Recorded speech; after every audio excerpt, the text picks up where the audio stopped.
हर हर महादेव। जय श्री महाकाल।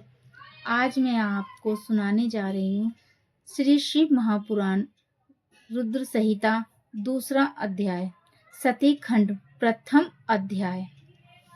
इसमें मैं आपको सुनाऊंगी ब्रह्मा का सृष्टि की रचना करना। हर हर महादेव। जय श्री महाकाल। अब मैं आगे की कथा आपको सुनाने जा रही हूँ। श्री ब्रह्मा जी बोले, नारद भगवान, सदाशिव जब इतना कहकर अंतर ध्यान हो गए तो फिर मैंने इसका और भगवान श्री विष्णु जी ने ब्रह्मा का रूप धारण करके सृष्टि रचने का विचार किया। विष्णु जी भी अंतर ध्यान हो गए और ब्राह्मण से 12 नील कह कर वैकुंठ नील 12 ब्रह्मांड से बाहर निकलकर वैकुंठ में चले गए। उनके जाने के पश्चात सबसे पहले मैंने भगवान सदाशिव और विष्णु जी का ध्यान करके जल का निर्माण किया। उस जल में फिर अंजलि जल डालकर मैंने उस जल में 24 तत्वों वाला एक अन्न प्रकट किया, जो कि विराट हो गया। इसके विराट होने से मेरे मन में अंशय उत्पन्न हुआ। मैं 12 वर्ष तप करता रहा। इस तप में मैंने केवल भगवान विष्णु का ध्यान किया। 12 वर्ष के पश्चात भगवान सदाशिव ने प्रसन्न होकर मुझको साक्षात दर्शन देकर कहा, ब्रह्मा वर मांगो। श्री सदाशिव की कृपा से सब कुछ दे सकता हूँ। इस पर मैंने उनसे कहा, प्रभु, जो कुछ भगवान श्री सदाशिव का आदेश है वही मैं आपसे मांगूंगा। निवेदन है कि यह जो 24 तत्वों वाला अंड है, यह जड़ दिखाई देता है। आप इसको चेतना प्रदान कीजिए। मेरी इस प्रार्थना पर भगवान श्री विष्णु उस अंड में प्रविष्ट हो गए।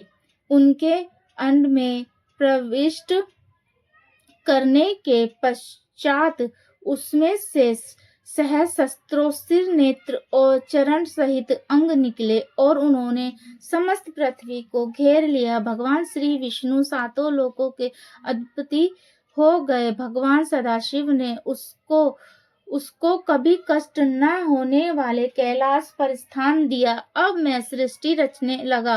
पहले पाप सृष्टि उत्पन्न हुई, जिसमें की अविद्या और तुम की प्रधानता थी। उससे मैंने स्थावरों की रचना की, जिसके पश्चात मैंने मनुष्यों की सृष्टि की रचना के लिए भगवान शंकर का ध्यान किया। इसके पश्चात तिरछे चलने वाले जीवन उत्पन्न हुए। जब उनसे मुझे संतोष की प्राप्ति न हुई तो मैंने देवताओं की सृष्टि की, परंतु इससे भी कार्य सिद्ध न हुआ। अतः मैंने भगवान सदाशिव की आज्ञा से रजोगुणी मनुष्यों को उत्पन्न किया। जब 5 प्रकार की सृष्टि हो गई, फिर मैंने सर्गों की रचना की। तब महासर्ग, सूक्ष्म भौतिक सर्ग और तीसरा वैकारिक सर्ग उत्पन्न हुए। फिर 7 प्रकार की सृष्टि वैकारिक सर्ग के उत्पन्न हुए। वैकारिक सर्ग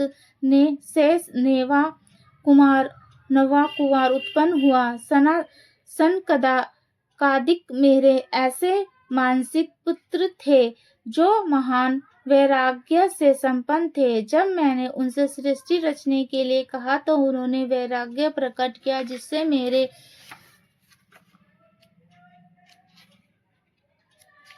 जिससे मेरे क्रोध का वार पार न रहा और मोर क्रोध के मेरी आंखों से आंसू गिरने लगे। मुझे ऐसे रोते हुए देखकर भगवान विष्णु ने मेरे पास आकर मुझे समझाया कि इस प्रकार रोने से काम न चलेगा। तुम भगवान सदाशिव की तपस्या करो और मैंने भगवान सदाशिव की कठिन तपस्या की। भगवान सदाशिव की कृपा से मेरे मन में विचार उत्पन्न हुआ कि यदि भगवान सदाशिव की स्वयं मेरे पुत्र बनकर अवतार धारण करें तो सृष्टि की उत्पत्ति का अर्थ कार्य भली भांति संपन्न हो सकता है। यह सब विचार करके मैंने तप किया, जिसका परिणाम यह हुआ कि भगवान शंकर जी मेरी बाहों के माध्यम से प्रकट हुए। उनके मस्तक में गंगा की धारा तथा जटाएं शोभा पा रही थीं। भाल में त्रिपुर धारण किए हुए उनके 5 मुख 4 हाथ थे। हर हर महादेव। अब आज की कथा यही समाप्त होती है। अब बाकी की कथा मैं दूसरे अध्याय में आपको सुनाऊंगी। जय श्री महाकाल। आपको ये कथा अगर अच्छी लगती है तो प्लीज़ मुझे कमेंट और सब्सक्राइब जरूर करें और लाइक करें, तो मैं आगे आपको इसी तरह से आगे की कथा सुनाती रहूंगी।